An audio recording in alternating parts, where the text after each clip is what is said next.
I should realize it's a bad sign when I trip hard over the entry to Winslow's bookshop. Wah! I yelp as I give the typically sticky front door my customary push and unexpectedly go flying into the store, the shop's brass bell announcing my unceremonious entrance. Carl finally put a little oil on that door so we don't have to work so hard to get in here, Victoria, the owner of Winslow's, says, looking up at me with a bemused smile. Nothing ruffles her. She's on her knees, putting a stack of books on a wooden shelf. Hope you didn't hurt yourself. My eyes dart around. Luckily, the only people to witness my epic fall are Victoria, who has the decency not to laugh in my face, a mom, preoccupied on her phone while pushing a baby stroller, and Victoria's basset hound, Fred. He gazes balefully at me, a pair of reindeer antlers perched on his large head. Nope, I'm fine. I take in a deep breath. Ah, my favorite smell. Peppermint, pine cones, and new books. I'd started working at Winslow's last summer, and despite what my friends who lifeguarded, camp counseled, and taught dance thought, bookselling was the best summer job ever. I've actually been lucky enough to stay on part-time during the school year. Victoria and her husband Carl own the bookshop, and they are super cool. Everyone who works here loves to read and talk about books. Winslow's is a popular place in our town for people to come and spend time. It is, as Victoria likes to say, a community. Victoria is always encouraging us to take books home to read. Read more, sell more, she'll say, handing me copies of the latest romances, my favorite. The store also runs a mystery book club and an award winner book club, and it has tons of events for kids. There are strands of twinkly lights, comfy chairs filled with pillows, old wooden bookshelves worn smooth from years of use, and a cafe in the back that sells the most delicious panini and acai bowls and gives us a 20% employee discount. If I could live here, I would.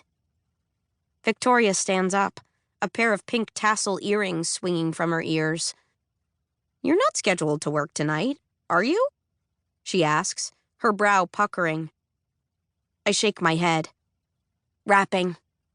I've been averaging around 10 hours a week at the store this fall, but tonight I am here strictly in a volunteer capacity. Each holiday season, Victoria and Carl invite students from my school, Bedford High, to staff the wrapping station and accept donations. All the money goes to support the arts at our school, and I'd signed up for a weekly shift. Ah, right. Victoria clasps her hands together. Okay, off to special order the Atlas of Amazing Birds for a young naturalist before I forget. Coffee's made in the back if you want a cup. She walks off. French hazelnut, she calls over her shoulder before I can ask. In the staff room in the back, I shrug out of my blue parka and pink scarf and pull out my light-up Christmas bulb necklace from my Got Books tote bag. Ah, there she is, Miss Bailey Briggs, a cup of Christmas cheer. My coworker Bill bustles past me, a pencil behind his ear and a coffee mug in his hand, his standard white cotton shirt rumpled as usual. Originally from Ireland and about the same age as my grandpa, Bill is as much a fixture in the store as the comfy sofas in the fiction section and Fred at the cash register. And with his heavy Irish brogue, he is one of the most popular readers at Saturday story time. Hi, Bill, I greet him. Did you finish that mystery you were reading last week? The one about a murder in Dublin? He chuckles. I did. Already on to the next in the series. I'm addicted. I am, Belly. Ton of French. You should give her a read. I pull on my plush Santa hat and arrange my hair. Not my thing, Bill. Sorry. I know. You want what all the young girls want. A love story. He gives me a dismissive wave. Even though I find his attitude slightly patronizing, I have to admit, he's right. At least when it comes to me. I do want a love story. Specifically, a Christmas one.